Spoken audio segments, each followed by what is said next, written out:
Ano nga ba ang pinagkaiba ng cash loan, product loan at kwarta ng home credit? Tara, alamin natin.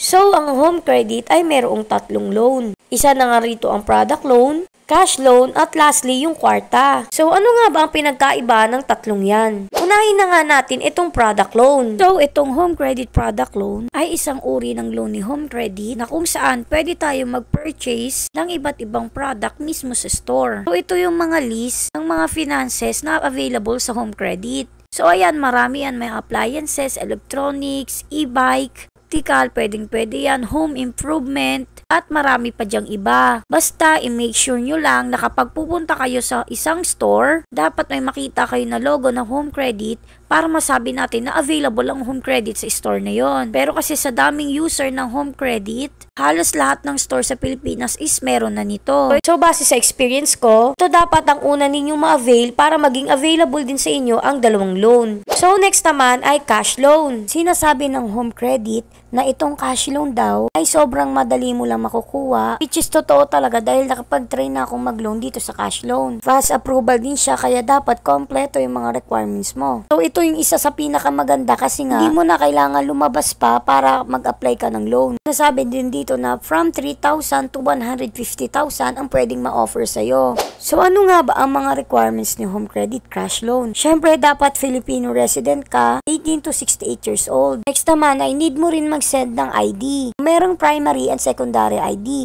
So, ito yung mga primary ID. Yan, UMI, driver's license, Philippine Identification Card, Postal ID, Voters ID, at PRC. Secondary ID naman is Postal ID, NBI clearance, barangay clearance, phone, water, at electricity bill. Pero ako, base sa experience ko, hindi kayo magbibigyan ng cash loan kung wala kayong product loan. Hindi ko sure pero doon nila titignan kung maganda yung performance nyo, kung karapat dapat ba kayo bigyan ng cash loan. So, lastly naman ay ito namang kwarta. Isang home credit digital credit line na pwede mo magamit pambaya ang shopping online at marami pang iba. Mo rin siyang gamitin pang load. Ayan, makikita nyo dito sa baba na talagang gamit na gamit to talaga to kapag lalo ng emergency load.